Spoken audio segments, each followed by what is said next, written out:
আসসালামু আলাইকুম ওয়া রাহমাতুল্লাহি ওয়া বারাকাতুহু। আলহামদুলিল্লাহি রাব্বিল আলামিন ওয়া আকিবাতুল লিল মুত্তাকিন ওয়াসসালাতু ওয়াসসালামু আলা সাইয়্যিদিল আমবিয়া'i ওয়াল মুরসালিন। আম্মা বা'দ। আল্লাহ সুবহানাহু ওয়া তাআলা কুরআনুল কারীমের ৩ নম্বর সূরার ৫ এবং ৬ নম্বর আয়াতে বলেন, আউযু বিল্লাহি মিনাশ শাইতানির রাজীম। বিসমিল্লাহির রাহমানির রাহিম।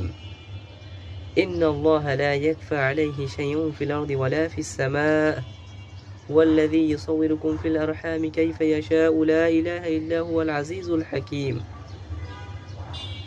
নিশ্চয় আল্লাহর কাছে আসমান এবং জমিনের কোনো কিছু গোপন নেই। ওয়াল্লাযী ইউসাউwirukum ফিল আরহামি কাইফা ইয়াশা', তিনি তোমাদেরকে মাতৃগর্ভে যেমন ইচ্ছা তেমন আকৃতি দান করেন। লা ইলাহা ইল্লা হুয়া, তিনি ছাড়া তোমাদের প্রকৃত কোনো ইলাহ নেই। তিনি হচ্ছেন পরাক্রমশালী ও প্রজ্ঞাময়।